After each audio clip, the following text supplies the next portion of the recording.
2016లో తిరుపతిలో జరిగినటువంటి ఒకానొక శిబిరంలో నేను అక్కడికి వెళ్ళడం.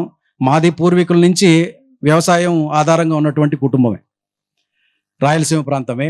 మెట్టచేను, వేరుశనగ, రాగులు, అలాగే అండుకొర్రలు, మిగిలినటువంటివి జొన్నలు, సజ్జలు. కొర్రలు, అండుకొర్రలు తక్కువ, జొన్నలు, సజ్జలు, వీటితో పాటు కందులు, పప్పు ధాన్యాల్లో అలసందలు, మినుములు, పెసలు, ఇంటికి కావలసినటువంటి ఉలవలు, ఈ డ్రై క్రాప్స్ ఏవైతే ఉన్నాయో వాటిని మాత్రమే పండించుకుంటూ తిని జీవనాన్ని గడించుకునేటువంటి వాళ్ళం. వర్షాకాలంలో మాకు 3 ఎకరాల మెట్ట చేనులో ఒక అర్ధ ఎకరం పాటు ఊట ఉండేది, చౌడు భూమి. వర్షం పడితే ఒక 2 నెలల పాటు ఆ తేమ పోదు. బైరొడ్లు చల్లేటువంటి వాళ్ళం. ఆ బైరొడ్లు చల్లి దాన్ని ఆహారంగా తీసుకునేటువంటి వాళ్ళం. అలాంటి వ్యవసాయ కుటుంబం నుంచి వచ్చాను కాబట్టి ఇప్పుడైతే బోర్లు ఉన్నాయి, నీళ్లు ఉన్నాయి, పంట పండించుకోగలుగుతున్నాం. ఒక 35-40 సంవత్సరాల నుంచి రసాయన వ్యవసాయమే చేశాం. ఈ రసాయన వ్యవసాయం చేసి అంతకుముందు నా చిన్నతనంలో ఉన్నటువంటి వ్యవసాయం గుర్తుంది, అప్పుడు పొందినటువంటి ఆరోగ్యం గుర్తుంది, ఇప్పుడు ఏం తింటున్నాం, ఎలా పండిస్తున్నాం, ఇప్పుడు ఎంత ఆరోగ్యాన్ని నష్టపోయాం అనేటువంటి విషయం గుర్తుంది. ఆయన చెప్పిన వెంటనే నేను రైతుగా మారగలిగా, మా ఇంట్లో ఉన్నటువంటి వాళ్ళందరినీ ఒప్పించి. ఇప్పుడు అందరూ సంతోషపడుతున్నారు. మరి అలాంటిది మనం కొన్ని విషయాలు మనకు ఆరోగ్యపరంగా ఎదురు దెబ్బ తగిలిన తర్వాత కూడా మనం మారలేదంటే, ఇంకా మనం కమర్షియల్ క్రాప్సే వేస్తాం. మనకు టమాటోలు 1 ఎకరా వేస్తే 10 లక్షలు వచ్చేస్తుంది, 10 లక్షలు 1 కోటి రూపాయలు వచ్చేస్తుంది అని చెప్పని అనుకుంటే వస్తుంది. వచ్చిన వాళ్ళు ఉన్నారు, అవస్థలు పడిన వాళ్ళు కూడా ఉన్నారు. రైతులుగా మనం వాళ్ళందరినీ చూస్తున్నాం, మనం అనుభవించాం. 8 సంవత్సరాలకు ముందు వరకు మా పొలాలంతా రసాయనాలు వేసి పండించినటువంటి పొలాలే. దాని నష్టం తెలిసింది. ఇప్పుడు మారిన తర్వాత పొలం ఎంత మారింది, మా ఆరోగ్యం ఎంత మారింది అనేటువంటిది నేరుగా నేను చూస్తున్నా. మరి ఇవి చిన్నవే. ఇప్పుడు మేము బిగినింగ్లో 1 ఎకరాతోనే స్టార్ట్ చేసాం. ఇప్పుడు మా సొంత పొలం, కౌలు పొలం 12 ఎకరాలు చేస్తున్నా. మిగిలినవి చెప్పాను చూడండి. మా జిల్లా పరిధిలోనే దాదాపు 100 ఎకరాలు నా పరిధిలో నేను నేరుగా వెళ్తూ వాళ్ళకి చిన్న సలహాలు ఇస్తూ, వాళ్ళే కష్టం వాళ్ళదే, వాళ్ళు పండించుకోగలుగుతున్నారు. ఇలా మనకు కావాల్సినవి మనం పండించుకోగలిగితే సులభంగా, మీరు నమ్ముతారో లేదో, వినియోగదారులకు దగ్గర అవ్వడం ఈ రోజుల్లో చాలా సులభం. మనం ఏం పండిస్తున్నామో పంట మొదటి రోజు నుంచి దాని గురించి ప్రచారం చేస్తూ ఉంటే చాలు. చుట్టుపక్కల గ్రామాల్లో, మీ ప్రాంతంలో, మీ వీధిలో చెప్పినా చాలు, నేను ఈసారి టమాటోలు కొన్ని, వంకాయలు కొన్ని, బెండ చెట్లు కొన్ని, ఇవన్నీ వేస్తున్నాను అని చెప్పానంటే వాళ్ళు ముందే ప్రిపేర్ అవుతారు. ఎలాగో ఇవి కొనడం తప్పదు. అదేదో మన మీద నమ్మకంతో, ఇతనైతే రసాయనాలు వేయడు, వీళ్ళ కుటుంబం కోసం పండించుకుంటున్నాడు, వాటిని కూడా మనం తిందామని చెప్పంటే సులభంగా కొనుక్కొని వెళ్తారు. పొలం దగ్గరికే వచ్చి కొనుక్కొని వెళ్తున్నారు. సిటీకే వెళ్ళి మనం అమ్మాల్సిన అవసరం లేదు. పల్లెల్లోనే చిన్న బంకుల్లో ఆ బుట్టల్లో పెట్టి మరీ కూరగాయలు అమ్మచ్చు. మీరు ఏ రేటు పెట్టినా కొనేవాళ్ళు ఉన్నారు. 30 రూపాయలు టమాటాలు అనుకోండి కేజీ, 30 రూపాయలే పెడదాం పల్లెల్లో ఉన్నటువంటి వాళ్ళు. టౌన్కి వెళ్ళి వాళ్ళు 30 రూపాయలు ఇచ్చి కొనేదానికంటే పల్లెల్లో కొంటున్నారు. నాకు పండనటువంటి కాలంలో నా చుట్టుపక్కల ఉన్నటువంటి రైతుల దగ్గర నేను కొంటున్నా. వాళ్ళు మార్కెట్లో ఏ రేటుకి ఇస్తున్నారో, మార్కెట్ రేటు కాదు అది, సంతలో నేరుగా వినియోగదారులకు ఏ రేటుకి ఇస్తున్నారో ఆ రేటుకే అమ్ముతున్నారు. ఆ రేటుకి కొనొచ్చు కాక, ఆ రేటు నేరుగా పూర్తిగా రైతుకు వస్తే ఎంతో ఆదాయాన్ని గడించవచ్చు. 40 రూపాయలు వంకాయ ఉందనుకోండి కేజీ, 40 రూపాయలు ఎప్పుడు తగ్గదు. మీరు చూడండి, 40 రూపాయలు ఉంటుంది, 60 రూపాయలు కూడా ఉంటుంది. ఆ 60 రూపాయలు లేదా 40 రూపాయలు నేరుగా రైతుకు వస్తే ఎంత సంపాదించకూడదు? నేరుగా కూరగాయలు వినియోగదారులకే అందిస్తే మనం ఎంత ఆర్జన చేయకూడదు? ఆరోగ్యానికి ఆరోగ్యం ఉంటుంది, వాళ్ళ దగ్గర మంచి పేరు ఉంటుంది, వాళ్ళు ఇచ్చేటువంటి డబ్బుతో మనం ఆదాయాన్ని గడించవచ్చు. చాలా సులభం అని చెప్తున్నా.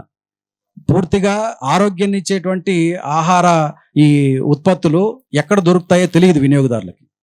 మనం పండించగలిగితే నేరుగా పొలం దగ్గరికే వచ్చి కొనుక్కుంటారు. కాబట్టి చిన్నవి మనం మార్చుకోగలిగితే చాలు. ఇందాక నేను చెప్పాను, ఈ జీవామృతం మీరు ఏ పంటలకైనా వేయచ్చు. ఇది మళ్ళీ చెప్తున్నా, ఇది ఎరువు కాదు, ఎరువు అవసరమే లేదు. నేను ఇందాక చెప్పానే, పూర్తిగా పంట వ్యర్థాలన్నింటినీ కూడా మల్చింగ్గా వేసి, మీరు డ్రిప్ ఇరిగేషన్ పెడతారా, లేకపోతే ఫ్లడ్ ఇరిగేషన్ పెడతారా, స్ప్రింక్లర్లు పెడతారా, రెయిన్ గన్స్ పెడతారా, మీ ఇష్టం. దాంట్లో పాలేకర్ గారు ఫస్ట్ ప్రయారిటీ దేనికి ఇస్తాడంటే, మనం ఫ్లడ్ ఇరిగేషన్కే ఇస్తాడు, నీటిపారుదలకే ఫస్ట్ ఇంపార్టెన్స్ ఇస్తారు. రెండోది ఏది పెట్టుకోమంటాడంటే స్ప్రింక్లర్లు పెట్టండి అంటాడు. మూడోదిగా రెయిన్ గన్స్, ఎక్కువ విస్తీర్ణం ఉంది, రెయిన్ గన్స్ పెట్టుకోండి. ఇంకా విధి లేదు, మనకు నీటి సౌకర్యం చాలా తక్కువ ఉంది, ప్రతి నీటి బిందువుని మనం వినియోగించుకోవాలంటే అప్పుడు లాస్ట్ ఆప్షన్గా డ్రిప్పులకి వెళ్ళండి అంటాడు. మనం చేయొచ్చు, దీంట్లో ఏది సౌకర్యం ఉంటే అది. మనం యంత్ర పరికరాలను ఉపయోగించొద్దా అంటే తప్పనిసరిగా యంత్ర పరికరాలకు పోవాలి. మన కూలీల కొరత అన్ని ప్రాంతాల్లోనూ ఉంది, మ్యాన్ పవర్ తక్కువ ఉంది. మన ఇంట్లో ఉన్నటువంటి వాళ్ళు ఒకరో ఇద్దరో వ్యవసాయం చేస్తే అందరూ సహాయం చేయకపోవచ్చు. కాబట్టి యంత్ర వినిమయం అనేది తప్పనిసరిగా అవసరం. అది ఏది ఇంప్లిమెంట్ చేయాలనేటువంటిది మన చాయిస్. దానికి మళ్ళీ ఎక్కువ పెట్టుబడులకు పోకుండా మనకి ఎంత విస్తీర్ణం వేస్తున్నాం, ఎంత పెట్టుబడులు అవుతాయి, మళ్ళీ దాన్ని రీయూజ్ చేసుకోగలుగుతున్నామా లేదా, ఏ పంటలకు అవి ఉపయోగపడతాయి, వాటిని చూసుకొని మనం ఇరిగేషన్ మెథడ్స్ ఏది ఉపయోగించినా తప్పేమీ లేదు. ఈ ఇరిగేషన్ మెథడ్లోనే మనం జాయిన్ చేసేయచ్చు. ఈ జీవామృతం, ద్రవ జీవామృతాన్ని ఫిల్టర్ చేసుకొని ద్రవ జీవామృతాన్ని స్ప్రే చేసుకోవచ్చు, ద్రవ జీవామృతాన్ని డ్రిప్పుల్లో ఇవ్వచ్చు, ద్రవ జీవామృతాన్ని కాలువల్లో నేరుగా పారించవచ్చు. కాబట్టి అవసరం మేరకు ఏ పద్ధతి ఉంటే ఆ పద్ధతి. ఈ ద్రవ జీవామృతాన్ని నీటిపారుదలకు ఉపయోగించాలి, లేదా భూమి తడిగా ఉన్నప్పుడు ఈ ద్రవ జీవామృతాన్ని స్ప్రే రూపంలోనో లేదా పారకం రూపంలోనో మనం ఇవ్వచ్చు. రెండవది ఘన జీవామృతం. ఇది సాలిడ్ రూపంలో ఉన్నటువంటిది. ఘన రూపంలో ఉన్నటువంటి దీన్ని మనం ఎక్కడ ఇవ్వాలి అని అంటే చెట్ల మొదళ్లకు తడి లేనప్పుడు, పొడి దుక్కిలో ఉన్నప్పుడు, లేదా పంట వేయడానికి భూమిని సిద్ధం చేసేటువంటి క్రమంలో చివరి దుక్కిలో మనం వేయచ్చు. అది ఎంత వేస్తే సరిపోతుందని అంటాడంటే 100 కేజీలు కూడా సరిపోతుంది అని అంటాడు. మనం వేసేటువంటి ఆ పంటను బట్టి 1 ఎకరానికి 100 కేజీల నుంచి 400 కేజీలు చాలు అంటాడు. మళ్ళీ ముందు చెప్పినటువంటి మాటని రిపీట్ చేస్తున్నా, ఇది ఎరువు కాదు. ఘనజీవామృతం కూడా ఎరువు కాదు. ఘనజీవామృతంలో ఉన్నటువంటి సూక్ష్మజీవుల్ని మట్టిలోకి ఇస్తున్నాం.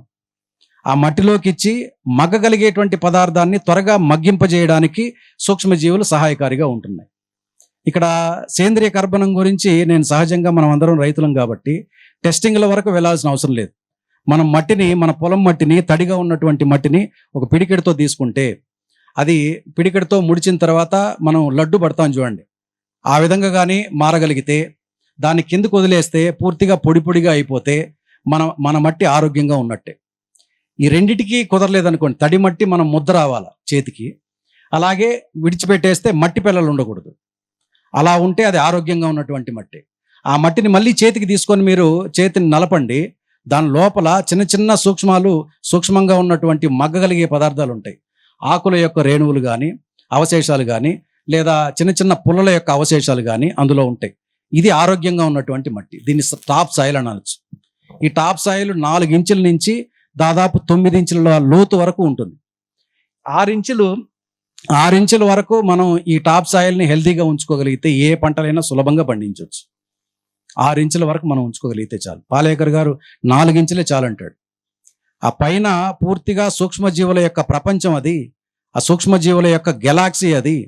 అదే మీ పంటని, భూమిలో ఉన్నటువంటి సూక్ష్మజీవుల్ని పూర్తిగా కాపాడుతూ ఉంటుంది అని. ఆ మొక్కలు వేసినటువంటి ఆ వరుస ఏదైతే ఉందో ఆ వరుసకి వాప్స అందేలాగా చూడాలి అని అంటాడు. వాప్స అంటే అక్కడ ఎండ కానీ, వెలుతురు కానీ, తేమ కానీ సమపాలనలో అందాలి. ఎక్కువ ఉండకూడదు, తక్కువ ఉండకూడదు. అలా చేసుకోగలిగితే మొక్క ఎందుకు ఆరోగ్యంగా ఉండదు అని. ఇప్పుడు మేమంతా దాని ప్రకారం చేస్తున్నప్పుడు సులభంగా ఏ ఇన్పుట్స్ ఇవ్వకనే, బిగినింగ్లో అయితే నేను కూడా జీవామృతం ఫుల్గా ఇవ్వాలేమో, ఘనజీవామృతం బస్తాల కొద్దీ ఇవ్వాలేమో, కేజీలు మనం 400 కేజీలు అంటే ఇంకా ఎక్కువ ఇవ్వాలేమో, ట్రక్కుల కొద్దీ ఇవ్వాలేమో అని చెప్పి అనుకునేది. బిగినింగ్లో చేయొచ్చు, ఎంత ఎక్కువ చేయగలిగితే అంత మంచిదే. ఒకానొక దశకి వెళ్ళిన తర్వాత ద్రవ జీవామృతం భూమిలోకి ఇవ్వాల్సిన అవసరమే ఉండదు. సూక్ష్మజీవులు పెరిగిపోయాయి అనుకోండి, సూక్ష్మజీవులు ఆరోగ్యంగా సమృద్ధిగా ఉందనుకోండి, ఏ ఇన్పుట్స్ అవసరం లేదు. మనం ఇచ్చేటువంటి ద్రవ జీవామృతం, ఘనజీవామృతం కూడా అవసరం లేదు. పాలేకర్ గారు అదే చెప్తారు. మీరు కష్టపడేది ఒక 4-5 సంవత్సరాలు మాత్రమే అయి ఉండాలి. ఆ తర్వాత సాయిల్ యొక్క స్వరూపం మారిన తర్వాత, మట్టి స్వరూపం మారిన తర్వాత మీ అవసరం మట్టికి రాదు, మీ అవసరం ఆ మొక్కలకు రాదు అని. కాబట్టి ఇది బై ప్రాక్టీసెస్ మనకి ఎట్లా అర్థమవుతుందనంటే, మనం వినడం, దాంతోపాటు నేరుగా అనుభూతిని చెందడం, అనుభవంలోకి రావడం. అంటే పొలంలో అలాంటి మొక్కలను మనం పెట్టి లేదా పంటను పెట్టి వాటికి ఇచ్చేటువంటి మల్చింగ్ ప్రాపర్గా ఇచ్చి, ద్రవ జీవామృతం మల్చింగ్ మీద, మొక్క మీద వేసి ఆ మొక్కలు ఎదిగేటువంటి తీరును మనం గమనిస్తే సులభంగా అర్థమైపోతుంది. మరిన్ని అప్డేట్స్ కోసం బ్యాక్ టు రూట్స్ యూట్యూబ్ ఛానల్ని సబ్స్క్రైబ్ చేసుకోండి.